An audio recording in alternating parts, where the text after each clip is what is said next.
Hello, welcome to Johansson Family Vlog. Today on today's video, I think I would like to take the time to talk a little bit about the driveway. I know before we left to go back to, back home, for me to finish work doing programming for my job for school, so scheduling classes, I'd done a lot of work to put the driveway in, basically well over a week of tractor work, and then spreading some gravel that we had delivered. And we weren't totally sure at the time how well it would work. I'd put some drainage ditches in, I'd put some swales in. I built up basically a couple bridges to keep the driveway above where the water was going to go. And I even dug out a place for water to back up if it couldn't go through the culvert fast enough. And while we were gone for the 3 weeks, our neighbor said we got 5 inches of rain once in 2 days. And we've gotten about 3 or 4 inches of rain once, and another night before that, and the water all seems to be running off just fine.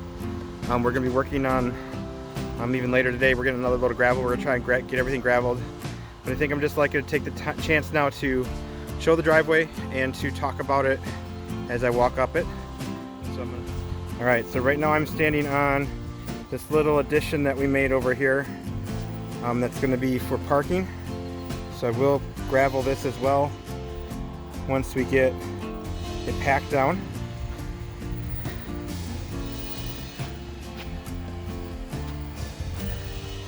There's the camper. And I put this tree here at the corner because here is the culvert, and I wanted to make sure that nobody accidentally drove off of the driveway here into the ditch. And you can see here that I dug out a whole lot of dirt. In fact, that's where I got this dirt from to put here for this new parking pad. I dug out all of the dirt over here. Quite a lot of dirt. I dug out all this dirt so that if it ever rains so hard that it backs up the culvert, that it will not wash over the driveway, and it'll be held, not wash over, but be held over here in this holding area until it can slow down the rain and make it through the culvert, which comes out over here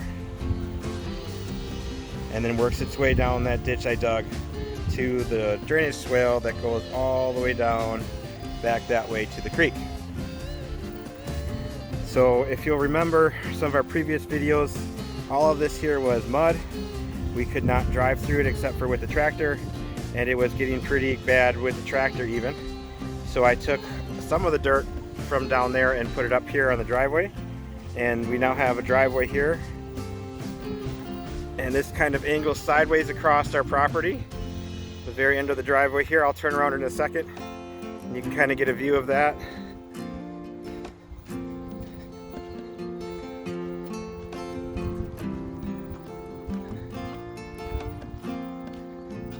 I'm almost up to the end of the curve now, and you can see, the camper's straight and the driveway here is at an angle, and you can get another view of what I dug out over here to make a way for the water to be held in case it was to rain too much at one time to go through that culvert. I don't want it to go over the driveway and wash it out. With that, I also dug out this ditch here and connected it with, starting right here, the edge of what was the old plowed field. So this would have been this line that goes all the way up. You can see it there where the grass starts. That was actually the first row of a plow when they used to plow this. And when you plow, the first plow actually plows it empty and pushes over onto the next one. And so the edge is always perfectly just an empty. And so it was almost like there was a ditch here to start with. I just cleaned it out a little bit. And so then this goes all the way up the driveway. So that ditch, it goes about halfway up. And so I scraped all the grass off of this and made sure that the ditch was over here on my left side, all the way up to keep the water that comes from the neighbor's field over here and all the way down from up top. And quite a bit of rain comes actually from this field, comes through this grass, and then gets caught in this ditch, goes all the way down the ditch on the right side, on my right side now, goes alongside what I made of the driveway down there, and then through that culvert, and then down to the creek, which is way down in there. And I'll keep walking up here. So I also graded the right side of the driveway here so that it would flow this way and head towards the swale that's out in the grass there. There's a drainage swale out there that was already there.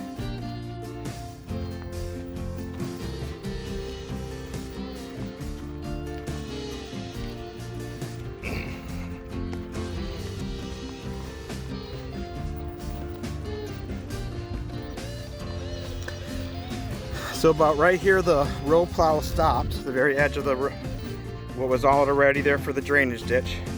And there was a big rock pile here. And then if you've watched some of our previous videos, over here on the right is where we actually got stuck with the camper, and I'll show you this in a second. Where we actually got stuck with the camper when we first tried to pull it down that first day. Actually, our second day of owning the property, we tried to pull the camper, and there's still water sitting there. Kind of amazing. So you can see the water. Try to back up here. And this is where we actually got stuck. This is where we got stuck with the camper that first day. Camper spent the first night right here. The next morning when it froze, the ground froze, we were able to pull it the rest of the way down to where it actually is sitting right now. Way down there. There's our camper way down there. Tractor sitting in front of it. Oops, sorry. So this right here was all mud. I know you can see the driveways there now, and I have this part graveled from here on up. But I had to add all of this dirt. I took a lot of it from a huge rock pile that was right here. Most of this rock pile is gone. I know it looks like there's quite a bit there still, but most of it's actually gone. Took a whole lot of rock from there. And I kept piling it up from this side and from the other side until finally I met in the middle. I made sure that there was a drainage ditch here that connected with what was already down there on the other side of the rock pile, so it goes all the way down to the culvert down there.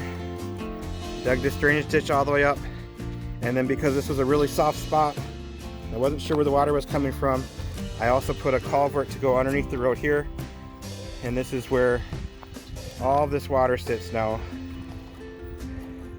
And this connects and makes a drainage swale.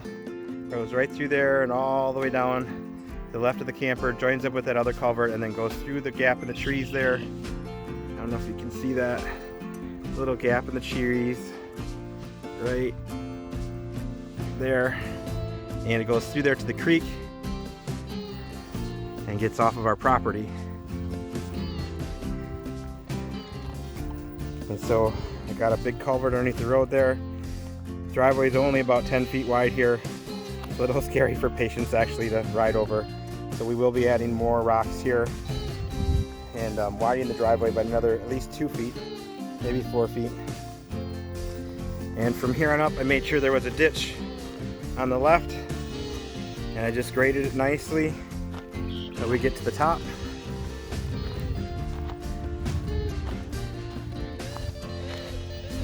And up here was about the driest part of the road anyways. The driest part of the property way up here at the top is where we parked the truck for a while. And we simply drove back and forth with the tractor through the muck to get up to the truck so that we could get out of here to go get essentials like food and propane for the heat, gasoline to run the generator. So you can see I've added 2 loads of gravel so far. The gravel goes all the way to the road now.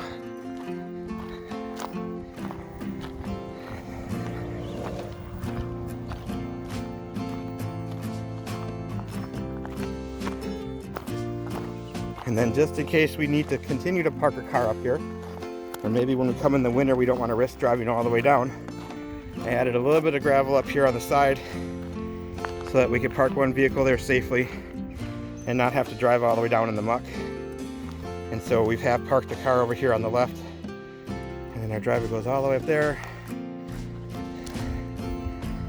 and it goes all the way down there to the camper. And so that's what we've done with the driveway.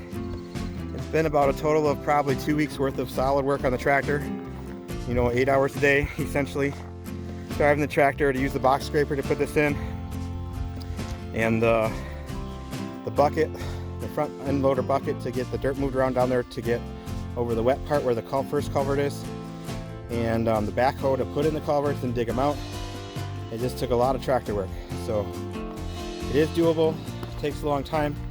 I purchased some vegetation control, where some places I put down some geotextile fabric underneath the gravel that I've put down so far, and the weeds aren't coming up through that very much, but there's other places I didn't, and there are grass coming up through that. And so I'm going to spray that with some vegetation control and then put more gravel down. But hopefully within the week here, we'll get some more loads of gravel, and I'll have the gravel go all the way down to that parking spot down there. And that's probably about as far as we'll go for now, because we're not entirely sure what our plans will be down by the camper the rest of the way. We know we're trying to build a shed, but we don't necessarily need a gravel driveway to our shed. It's going to be for storing other things besides cars. So I want to take some time to show you the driveway. It's a big part of what we've been doing here. It makes it possible for us to be here.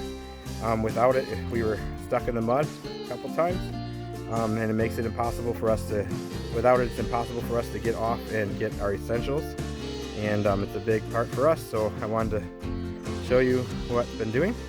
And maybe now I'll add some video of spreading gravel. So thanks for watching. That's that.